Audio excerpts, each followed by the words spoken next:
দেখুন, ব্যক্তি আমরা এখানে একজনের ছবিতেই সবাই সুসজ্জিত, তার নাম মমতা বন্দ্যোপাধ্যায়। আর কেউ কেউ কারোর কারোর ছবি লাগায়, এটা কোনো ব্যতিক্রমী নয়। আমরা মূলত মমতাদির ছবি মাথার ওপরে রাখি, আর আমাদের পাশে থাকে অভিষেকের ছবি। দেখুন, যে চলে যায়, এটা মিডিয়া বলে বা অন্যান্য রাজনৈতিক দলেও দেখেছি যে যিনি গত হন তাকে লোকে ভুলে যায়। আমরা কিন্তু খেজেরকে ভুলিনি। তার সব থেকে বড় উদাহরণ, ওনার খেজেরের মাকে আর ওর বোনকে সম্বর্ধিত করতে পেরে খেজেরের আত্মা শান্তি পেল কিনা আমি জানি না, কিন্তু আমি নিজেকে ধন্য মনে করলাম। ছিল বাহার তো বারবার বক্তব্যও বলল, কালো আমার সঙ্গে ছিল। ভাইয়ে ভাই কখনো কখনো কিছু মতবিরোধ হয়।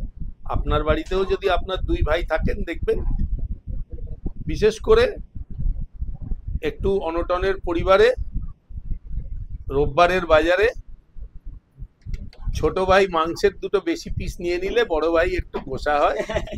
কিছু আছে। তাহলে কি সংগঠন আরো চাঙ্গা হবে কালো বাহার একসঙ্গে হয়ে? আছে তো,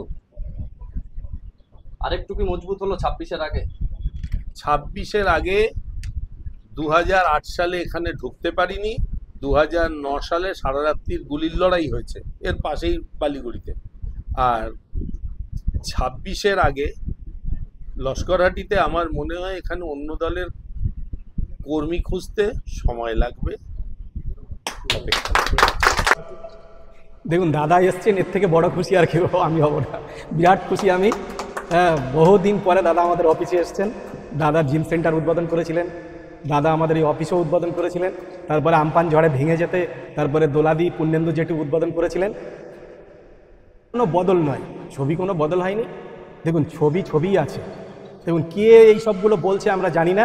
এই তো দিদির ছবি আছে, দাদার ছবি আছে, কে কি বলছে জানি না। কিছুদিন আগে আমাকে ফোন করেছিল তাপস চ্যাটার্জি, উনি ফোন করে বলছেন আমার ছবি নাকি পোড়ানো হয়েছে, ওনার ছবি নাকি পুড়িয়েছে। আমি একটা কথাই বললাম যে আপনি লোক পাঠিয়ে দিন। টুটুন গাজী উপপ্রধান এসেছিলেন, এসে দেখেছেন, বলছেন না এরকম তো কোনো ব্যাপারই নেই। দেখুন, অনেকে অনেক কিছু বলবেন, এতে আমাদের কোনো মাথা ব্যথা নেই।